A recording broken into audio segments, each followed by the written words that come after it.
मेरा पार्टनर इतना टॉक्सिक है, इतना कंट्रोलिंग है, लेकिन भगवान उसको ना पनिशमेंट क्यों नहीं देते? सारा दुख दर्द मेरे ही झोली में क्यों है? ये आप लोगों का सवाल रहता है, तो इसका जवाब ना इसी वीडियो में आपको मिलेगा। हाँ, उसको ना भगवान शुरू में हर खुशियाँ देते हैं, उसको चूज करने को मिलता है अच्छा लाइफ पार्टनर। बच्चे भी होते हैं तो बहुत अच्छे बच्चे होते हैं। उसके पास एक ऐसी हुनर होती है जो जॉब भी अच्छी मिल जाती है, पैसे भी अच्छे रहते हैं। ये नहीं होता कि नहीं होता, सब कुछ अच्छा मिलता है। भगवान भी बोलते हैं चल भाई उड़ ले, तुझे जो चाहिए वो मिलेगा, और उसके मन मुताबिक उसको सब कुछ मिलता जाता है। लेकिन वो लोग उसकी कदर नहीं करते, और एक टाइम ऐसा आता है कि उससे सब कुछ छिन जाता है। उस वक्त उसकी हालत क्या होगी, आप खुद सोचना। चलिए आपको ना एक स्टोरी सुनाती हूँ, एक स्टोरी के थ्रू आप समझिए आप इस बात को। एक लेडी आई थी मेरे पास, उसने कहा कि वो ना जब पैदा हुई थी अपने घर के लिए वो लक्ष्मी की तरह थी। उसकी दादी बोलती थी कि मेरी लक्ष्मी आई है घर में। सब कुछ बहुत अच्छा था, घर में उसकी माँ की जॉब लगना, उसके घर में मतलब धन दौलत आना, जो आना था वो सब आया था। तो उसकी दादी बोलती थी कि ये लक्ष्मी है।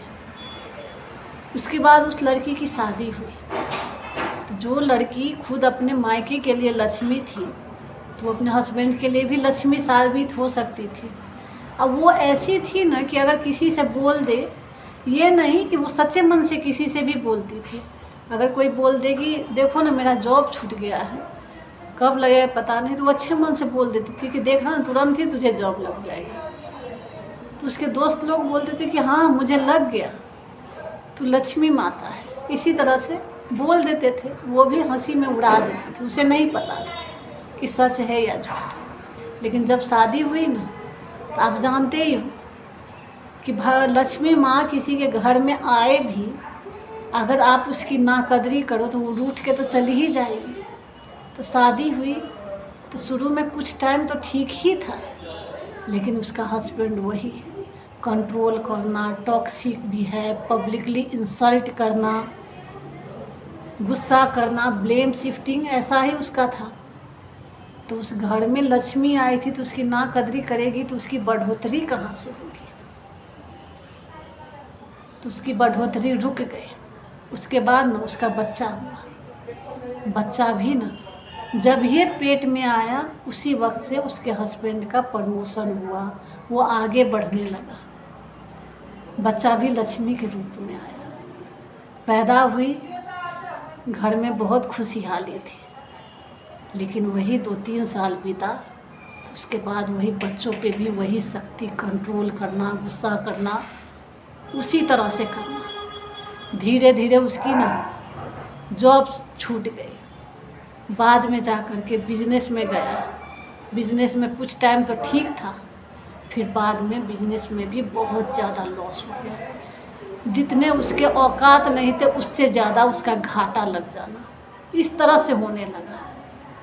वो अंदर ही अंदर हद से ज़्यादा टेंशन में रहने लगा, बहुत ज़्यादा टेंशन में। बाद में उसके वाइफ को भी जब समझ आ गया कि नहीं ये सिर्फ न मुझे कंट्रोल करता है, पब्लिकली इंसल्ट करता है। शुरू में तो बहुत केयरिंग थी, घर संभालने वाली, घर देखने वाली, बच्चे भी उसके बहुत अच्छे थे, जो होता है ना भगवान का दिया हुआ गिफ्ट, इस तरह के थे। लेकिन उसको कदर नहीं थी।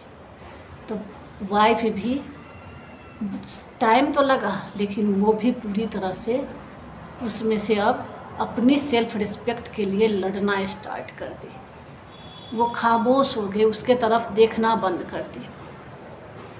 तो नार्सिसिस्ट को क्या होता है ना कि एक टाइम के बाद में डर बहुत लगने लगता है, और उसको भी ना इतनी अच्छी पार्टनर मिलती जिसकी कदर नहीं करते, तो उसको उसी तरह के दोस्त लोग मिलना स्टार्ट होते हैं जैसे वो खुद है। कि नार्सिसिस्ट लोग कैसे होते हैं ना कि एक के कंधे पे दूसरे के कंधे पे चढ़ के कुछ भी हासिल करने की कोशिश करते, तो वैसे ही उनके दोस्त भी उसको मिलता है। एक के कंधे पे चढ़ के तो वैसे ही उसको धोखा भी मिला, ये नहीं है कि नहीं मिला। बाद में जैसे तैसे उसका बिजनेस संभला, फिर उसमें घमंड आया, फिर से सब कुछ छिन गया। उसके बाद वो इतना डरने लगा, बाहर से तो नहीं दिखाता था लेकिन अंदर ही अंदर हद से ज़्यादा डरना, रात रात भर सो न पाना। जितनी उम्र बढ़ती गई उतना वो चिड़चिड़ा होते जाना। सब कोई उसको छोड़ दिया, क्योंकि वो किसी को साथ अच्छा किया ही नहीं था, तो कौन उसके साथ रहेगा। एक ही ज़िंदगी मिली है तो कौन कंट्रोल में उतना टॉक्सिक रिलेशनशिप में रहे। बच्चे भी उसके छोड़ दिए, बाद में वो पूरी तरह से अकेला पड़ गया। तो नार्सिसिस्ट के साथ यही होता है। आपने बहुत ऐसे देखे होंगे कि बहुत पैसा रहता है, लेकिन जब उसको ना अगर कोई महल बनाना हो या फिर कुछ भी, एक टाइम के बाद में ना छिन जाता है और बोलते हैं भगवान की चाह, तू भी वही छोटी सी लाइफ जी, तुझे तो सब कुछ अच्छा दिया था लेकिन तुझे कदर नहीं दी। तो वो बहुत कोशिश करता है कि पहले की तरह ही केयरिंग पार्टनर मिले या फिर वही आ जाए, लेकिन उसको नहीं मिलता। और आपने देखा भी होगा, बहुत से बूढ़े ऐसे होते हैं कि जब मरने का टाइम होता है ना, तो जो अच्छे लोग होते हैं वो बोलेंगे कि नहीं मेरी वाइफ लेने आई है या फिर मेरा ना हस्बैंड लेने आया है, तो वो लोग खुश रहते हैं। लेकिन ये लोग क्या बोलेंगे कि कोई साया दिख रहा है, डर जाना, सहम जाना, या फिर बोलेंगे कि मुझे इतना गर्मी लग रहा है कि मैं आग में जल रहा हूँ। इस तरह का डरावना उनके साथ होता है मरने के टाइम में। तो लोग समझ जाते हैं कब इसका मरने का टाइम आ गया है। तो आप ये ना सोचें कि किसी के साथ अच्छा होता है और किसी के साथ गलत नहीं। कभी कभी क्या होता है ना कि किसी के साथ गलत होने में, मतलब कर्मा मिलने में इसलिए टाइम लगता है कि उसने अगले जन्म में कुछ अच्छा किया होगा, तो इसीलिए बच रहा होगा। तो आप ये ना सोचें कि उसको नहीं मिलता है, सबको पनिशमेंट मिलती है। उसको शुरू में आप खुद सोचें ना कि शुरू में आपके साथ दुख तकलीफ मिली तो क्यों? क्योंकि आपने उससे सीख ली, आपको सबक मिला, लेकिन बाद में उस सबक से आपने बहुत कुछ किया। आपने जल्दी किसी पे भरोसा नहीं किया, संभल गए, आप डरना बंद कर दिया, लेकिन वो इंसान को सब कुछ मिला, लेकिन बाद में जाकर के डर के सिवा उसके पास कुछ नहीं था। तो कभी मत सोचिएगा, और खुद के सेल्फ रिस्पेक्ट के साथ जिए। ये मत सोचें, जो खुद के लिए लड़ना जानते हैं उसी का भगवान भी साथ देते हैं। आपने सुना भी होगा कि जो खुद की हेल्प नहीं करेगा तो दूसरे आपका क्या हेल्प कर पाएंगे।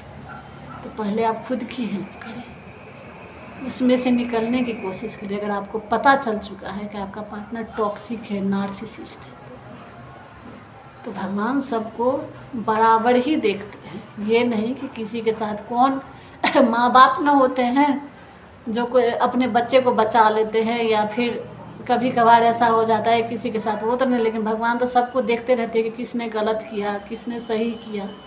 तो ये मत सोचें कि आपके साथ गलत हुआ उसके साथ अच्छा है।